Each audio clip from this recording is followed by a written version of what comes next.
Joined now by Zahed Rahman. He's an ICU nurse who worked in an intensive care unit in Gaza and recently returned from his second mission there. Zahed, thanks so much for speaking to us. You spent 4 weeks in Gaza in March this year, just after aid was cut off, and you also worked in Deir al-Balah.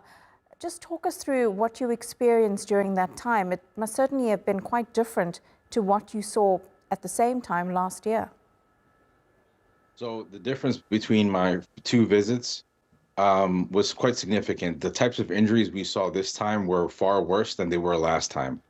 The injuries that would come in this time, you could tell that there's advanced technology being used, advanced weaponry being used, and because of that, the injuries were a lot worse.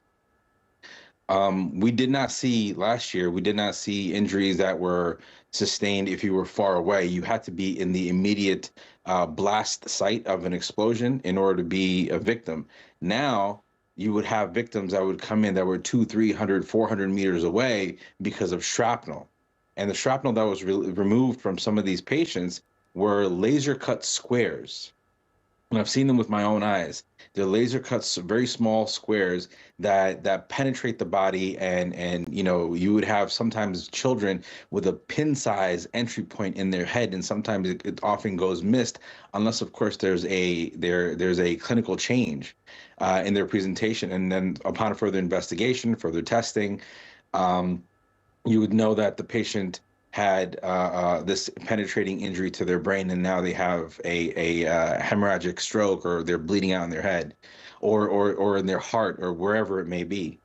The whole hospital system, the whole healthcare system in Gaza is completely destroyed. You cannot go to any functioning hospital. There is no fully functioning hospital. They're all partially functioning. If you were to come to my hospital, Aqsa Shuhada in Deir al-Balah, and you needed a CAT scan, we would have to put you in an ambulance and take you to the nearest hospital to get a CAT scan in order to come back. That entire journey is not safe.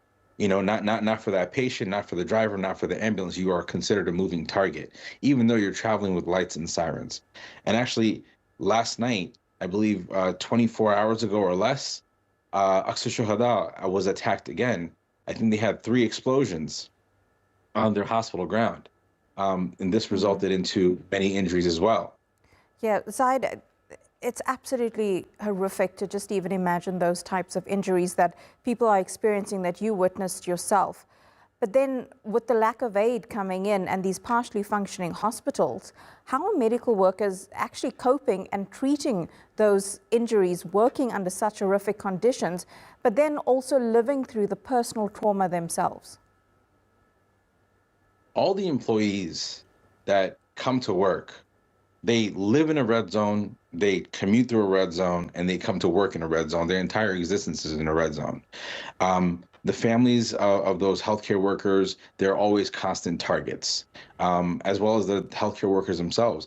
Not to mention the patients that come in. Often they come in because they have been targeted, or they were adjacent to someone who was targeted. With the lack of healthcare supplies, you are limited to the quality of healthcare that you can provide and how many lives you can actually save. If a patient comes in and they have a need for Tylenol, something that they stop at the border, they don't allow any Tylenol in, antibiotics to treat injuries, how will patients heal? And then when there's no food, food is an essential nutrient that's required for wound healing. You need 3 things. You need oxygen, you need vitamin C, and you need protein. And if you don't have 2 of those 3 things, you're not going to heal. Those wounds will never heal. These patients that are injured, losing limbs, having penetrating organ injuries, they will eventually become infectious and die. It's the physical and mental wounds as well that people will continue to have. Zahed, you've done several interviews since returning, and in one of them you said you took away a lesson in humanity and you bore witness to the war. Just tell us more about that, and if given the chance, would you return to work in Gaza? Absolutely, I would return in a heartbeat.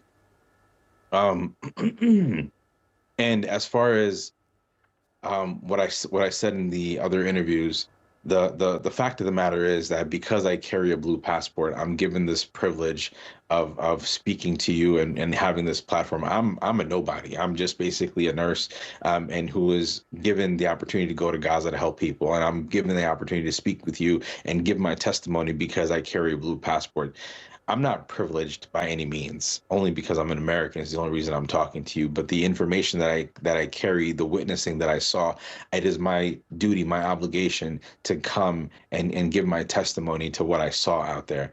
The people there are suffering, and the fact is that the aid distribution process has completely destroyed whatever sort of life or normalcy that they would have had. The fact that the food has to be delayed, the medication has to be delayed, and then you have our government officials nationally and abroad who are just standing there and watching. This is an abhorrent crime. This is the Palestinian Holocaust, and we are witnessing it, and we're not doing anything about it. Thank you so much for bringing this to the world's attention, to your community's attention, and for the work that you've done. Zahed Rahman, live to us there from Orlando, Florida. Thank you. Thank you.